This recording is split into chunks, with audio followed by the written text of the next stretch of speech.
El segundo apartado del tema es la cadena epidemiológica de las infecciones hospitalarias. Recordar que decíamos que la cadena epidemiológica eran los agentes patógenos, las fuentes de infección, reservorios, los mecanismos de transmisión y los huéspedes susceptibles. Pues vamos a analizarlos, los mismos puntos, de los mismos eslabones de la cadena, desde la perspectiva de las infecciones hospitalarias. Entonces, desde el punto de vista del agente causal, las bacterias son los principales agentes infecciosos en las enfermedades hospitalarias, seguidos de los virus y de los hongos oportunistas. Dentro de las bacterias, las más habituales, vamos a ver luego una tabla más detallada: Escherichia coli, Klebsiella pneumoniae, Streptococcus pneumoniae, Staphylococcus aureus, Legionella pneumophila y Clostridium tetani.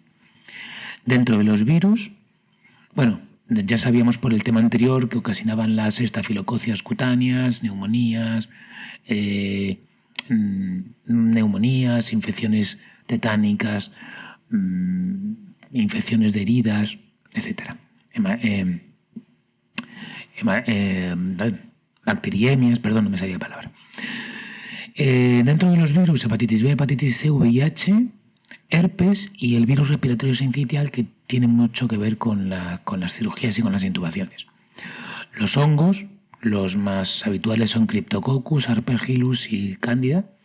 Y dentro de parásitos, Sarcoptes escabei, que es el arador de la sarna, recordarlo, y que decíamos el otro día en clase que es frecuente en residencias de ancianos y en situaciones en las que hay un poco de bolsa de abandono o de marginalidad. Esta sería una tabla de las bacterias principales implicadas. Fijaros, las tres de abajo llevan el mayor porcentaje. Porcentaje más alto: Escherichia coli, Pseudomonas aeruginosa, Staphylococcus aureus, Klebsiella pneumoniae. Esas son las principales, ¿vale? Y son bacterias de la flora intestinal, la mayoría. ¿Cuáles son las fuentes de infección de estas enfermedades hospitalarias?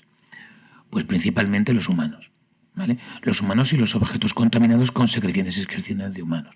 Entonces, los humanos en el hospital están infectados. Entonces, muchas veces, en cualquier periodo patológico, en función del tipo de infección, por las vías respiratorias, digestiva, cutánea mucosa, urinaria o hemática, y luego esas secreciones, esos contactos, se contaminan objetos, y esos objetos contaminados son los que sirven de fuente de infección, de vector para infecciones a otros pacientes. Entonces, según la relación entre la fuente y el huésped, vamos a tener dos tipos de infección.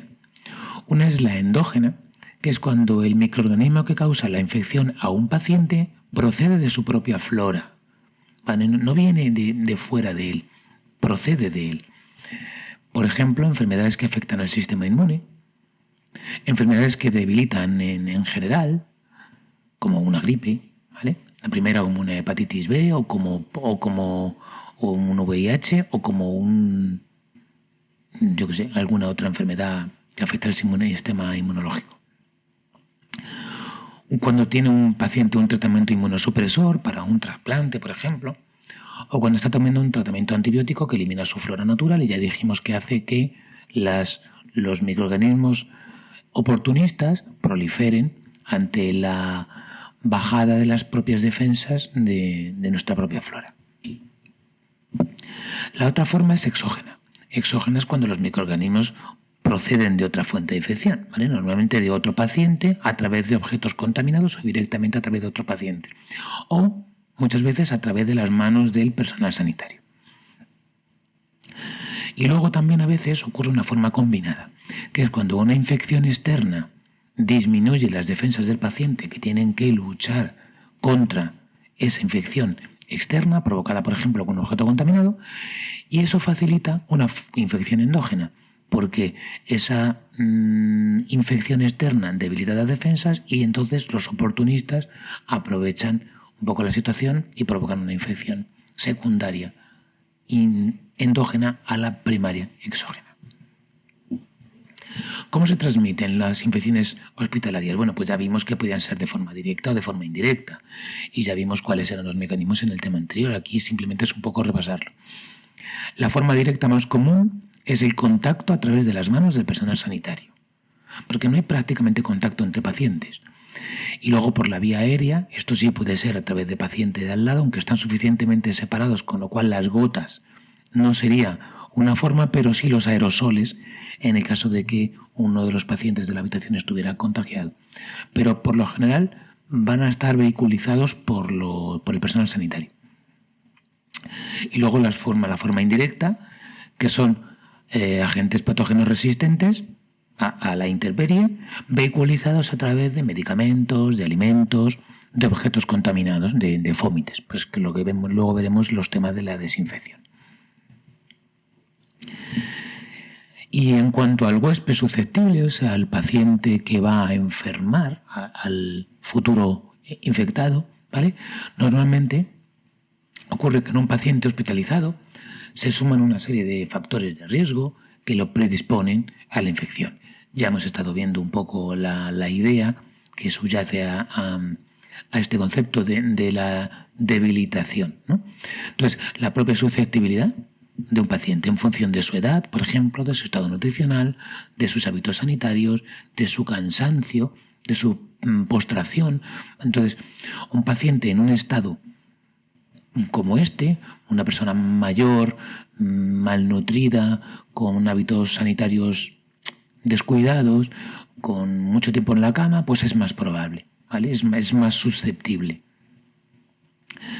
Esta susceptibilidad, que puede ser más alta, puede ser más baja, va a empeorar casi siempre como consecuencia de pruebas diagnósticas o tratamientos. Ya hemos dicho que el hecho de que nos catetericen bien un vaso sanguíneo de forma periférica o de forma central o un catéter urinario van a ser unos debilitamientos o una rebaja de la resistencia y un aumento de la susceptibilidad de estos pacientes. Y luego, claro, la exposición a un ambiente cargado de patógenos. Un paciente que está dentro de un hospital está dentro de un sitio donde hay muchísimos microorganismos patógenos que pueden aprovechar esta debilidad para causar enfermedad.